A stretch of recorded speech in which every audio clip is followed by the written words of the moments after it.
proper leg training should include this.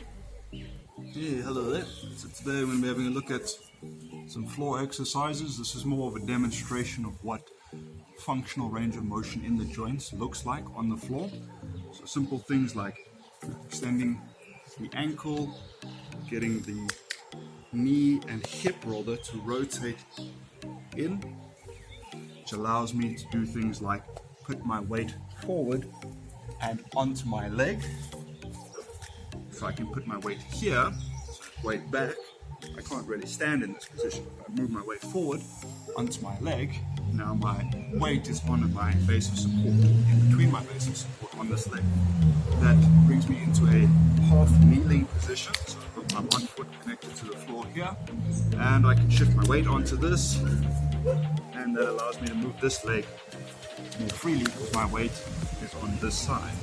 If you have good hip flexibility, then you can and control in the hip, you can externally rotate, which will bring the side of the foot to flat-footed connected to the floor, which brings you into a squat position.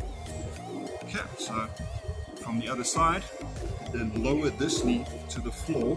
So firstly I want to shift my weight, because if you don't shift your weight you might hurt your leg and it's going to be borderline impossible. So shift your weight so that there's very little weight on this side, which allows you to then drop this knee.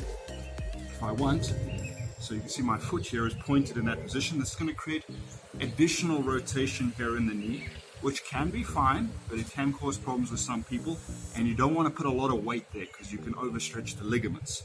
So what I suggest you do is you tuck the foot under, and as I'm sure you can see, my calf muscle rotates over. So the whole bone is actually in the knee, rotating over, which makes a much more comfortable position where your femur, the bone in the top of your leg, and your two bones in the lower part of your leg, your fibula and tibia, they are more directly aligned. So I can now put weight on them and they're comfortable. So here again, I can shift my weight onto this side, untuck the foot, rotate up, and this could take me into a standing position, squat down. You could just flop backwards with my weight outside of my base, sit forward. If I tuck here, I can shift my weight forward, and there we go. I'm in a kneeling position. I could then raise my foot onto the ball of my foot, and I can sit on the ball of my foot. So that would be good flexibility in the toes, the midfoot, arches in the foot as well, and can play with standing up, sitting down in various ways. You can untuck the foot, slowly lower the weight back. This is going to have, it's going to challenge control in the muscles in the glutes and the hips to do a slow, controlled sit back. I can also shift the weight forward and come up, push the hips through, pulling the knees apart, driving the hips forward.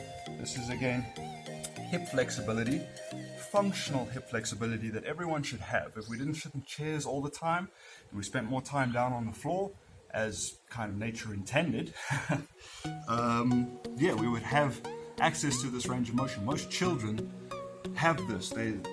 Also, when you were a child, you could probably sit on the floor and you were probably very mobile on the floor, you know, playing with your toys. Oh, I want this toy. Oh, let me grab that one. Oh, wait. Okay, you can take this one. Okay, give me that one.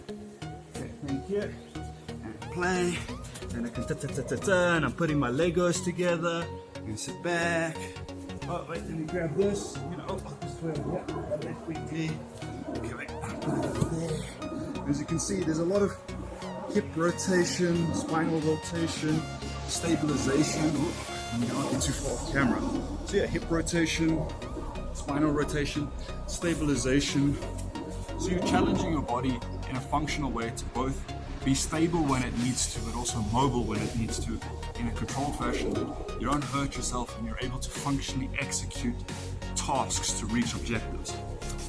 Sit back, sitting up, around, posturing up, stepping, coming down, maybe do something like this. Oh, what's that over there?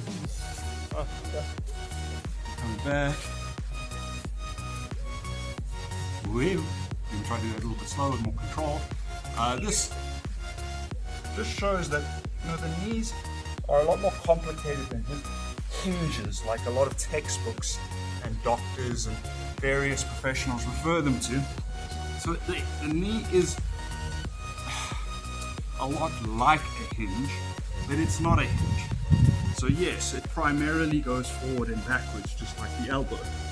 But there's also a degree of rotation that's meant to happen inside the knee, which is really important, because if you don't have that, you're never going to get your foot in this position to be able to sit up on it, or to be able to put it back into this position, because here you can see it's not perfectly aligned. If it was a hinge, this would be damaging to the knee. It's not. It's meant to do this.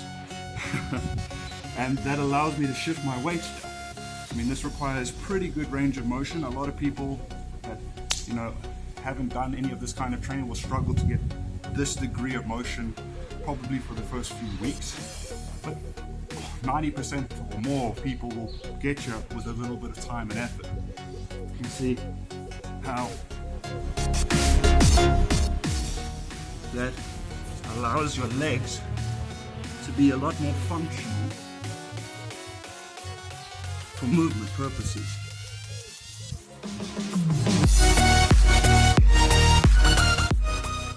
Okay, so that's just a little bit of movement down on the ground. I hope you found it entertaining and educational and useful, and I hope you incorporate some floor training and hip mobility work into your training. It'll really improve not only your function but your general health, tension in your muscles. You'll be less likely to injury, and you'll have better longevity. Your joints will last longer, and you'll be happier and healthier, and who doesn't want that? Anyway, have a good day further. Coach Steven here. Peace out. Be good, do good. Cheers. Cheerio.